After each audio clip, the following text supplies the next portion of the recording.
Hello friends, welcome back to my channel. তো আজকের আমি আবারও একটা মাশরুম কারির রেসিপি তোমাদের সাথে শেয়ার করতে এলাম। কিভাবে মাশরুম কারি খুব সহজে তৈরি করবে তো দেখে নাও। তো আমি এখানে অ্যামাজন ফ্রেশ থেকে এই নিউট্রাগ্রোয়ের 2 প্যাকেট বাটার মাশরুম অর্ডার করেছিলাম। এরকম কালচে কালচে কেন? আসলে আমি এটা অর্ডার করেছি 2-3 দিন পর মার মনে পড়েছে যে ফ্রিজে মাশরুম আছে, তো সেই জন্য মা হঠাৎ করে বললো চল আজকেরই রান্না করি। তো তোমাদের সাথে ভাবলাম রেসিপিটাও শেয়ার করে নিই। তো চলো, এই মাশরুমের গায়ে যে কালচে কালচে ভাবটা আছে না, এটা তোলার জন্য একটা মেথড তোমাদের সাথে শেয়ার করছি। প্রথমে একটা বাটিতে মাশরুমগুলো নিয়ে নেবে, আর তাতে হচ্ছে কিছুটা আটা দিয়ে দেবে। আটা দিয়ে ভালো করে মাখিয়ে নেবে। ওটাকে মাখিয়ে মাখিয়ে গায়ের যে কালো ভাব, মানে ওই একটা কষ, ওগুলো উঠে যাবে আস্তে আস্তে। তো এইভাবে দেখো কালো কষগুলো মা তুলে নিচ্ছে কি সুন্দর। মা কি সুন্দর গাগুলো ঘষে ঘষে কষগুলো তুলে দিচ্ছে। মা কাঁচকলাও কাটে, থোড়ও কাটে, এরকম আটা অথবা ময়দার জল করে একটুও কালো হয় না, আর কষও উঠে যায়, তো হাতও কালো হয় না। এটা একটা নতুন মেথড, একদিন ওগুলোও শেয়ার করব। তারপরে এতে জল ঢেলে দিলাম। জল ঢেলে দেওয়ার পরে এগুলো ভালো করে ঘষে ঘষে তুললে পরে একটা ময়লা থাকে, সেই ময়লাগুলো উঠে যায়। যতই প্যাক করা মাশরুম হোক না কেন, ময়লা তো একটা থাকবেই। তো এইভাবে ঘষে ঘষে মা ময়লাগুলো তুলে নিয়ে একটা আলাদা পাত্রে রেখে দেবে। আর দেখো মা এখানে জলটাও দেখাচ্ছে যে মাশরুম থেকে কত পরিমাণে ময়লা বেরিয়েছে। তো মা বলছে এটাও দেখিয়ে দে, এটা দেখালে বোঝার সুবিধা হবে।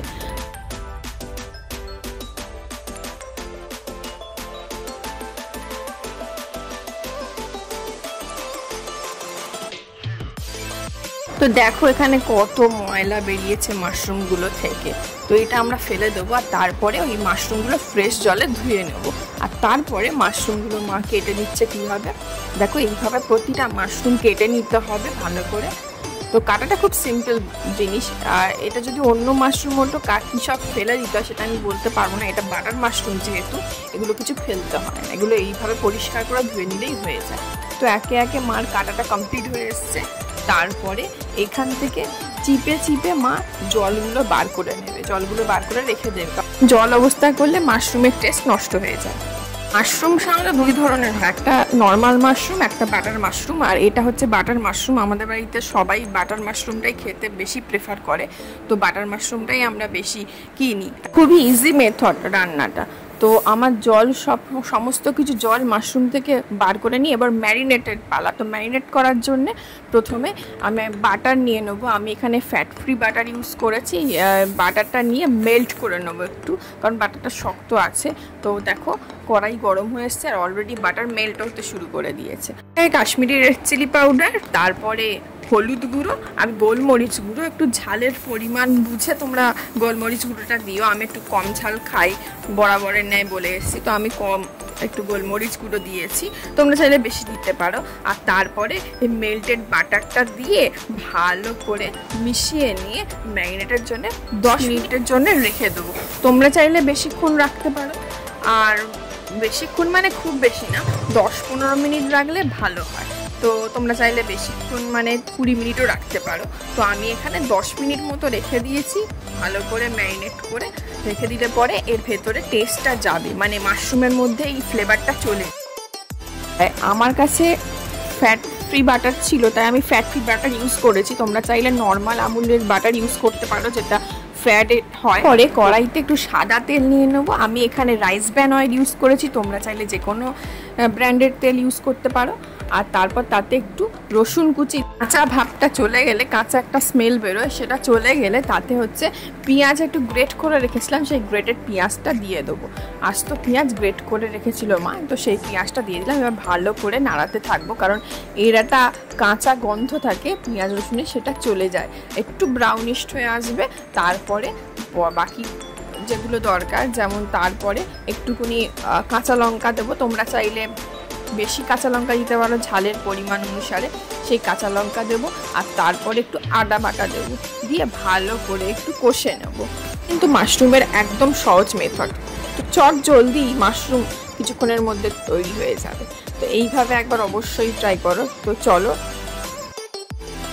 তারপর একে একে কিছুটা হলুদ গুঁড়ো, ধনে গুঁড়ো, জিরে গুঁড়ো আর কাশ্মীরি রেড চিলি পাউডার একে একে দিয়ে নিয়ে ভালো করে কষে নেব।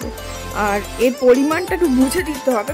মাশরুমটা ম্যারিনেট করার সময় হলুদ গুঁড়ো আর ওই কাশ্মীরি রেড চিলি পাউডার দিয়ে কিন্তু ম্যারিনেশনটা করা হয়েছিল, তো সেই জন্য বুঝে এগুলো দিতে হবে। তারপরে একটু কষে একটু জল দিয়ে নেব, কারণ মশলাটা যাতে পুড়ে না যায়, তো সেই জন্য একটু জল দিয়ে আবারও একটু ভালো করে কষতে থাকবো যতক্ষণ না মশলা থেকে তেল ছেড়ে আসছে, ততক্ষণ পর্যন্ত এটা কষতে থাকবো।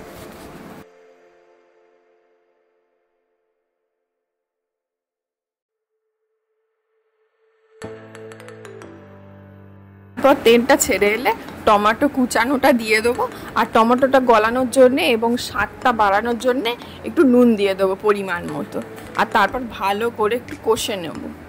দেখো তেল অনেকটা বেরোতে শুরু করে দিয়েছে কষাটা থেকে, টমেটোটাও গলে গেছে। আর এরপরে একটুখানি গরম মশলা গুঁড়োও দিয়ে নেবো এতে। তারপরে ম্যারিনেট করা মাশরুমগুলো এতে দিয়ে দেবো, দিয়ে ভালো করে কষে নেব।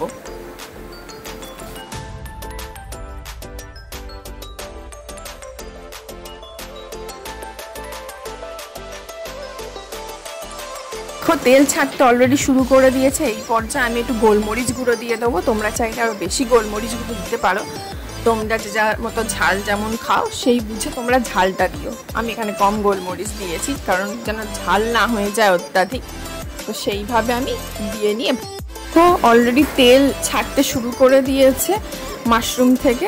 তো এর মধ্যে আমি যে বাটিতে ম্যারিনেট করে রেখেছিলাম সেই বাটি ধোয়া জলটা এই মাশরুমে দিয়ে দেবো, দিয়ে ঢাকা দিয়ে রেখে দেবো।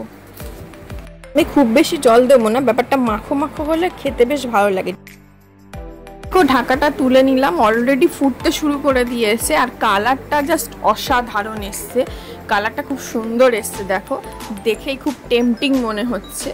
তো আর বেশি আমি সিদ্ধ করব না, আমি এখানে চেক করে নেবো, অল্প সিদ্ধ হলে তখনই আমি নামিয়ে নেবো। আমার আগে একটু ধনেপাতা কুচি দিয়ে নেবো, অল্প ধনেপাতা ছিল। তোমরা মাশরুমটা একবার বাড়িতে প্লিজ ট্রাই করো, অসাধারণ খেতে হয়েছিল। খুব সহজ পদ্ধতি না, তোমরা প্লিজ একবার ট্রাই করো। If you like my video, please do like, comment, share, subscribe to my channel and hit the bell icon to get more notification and update also. Thanks for watching.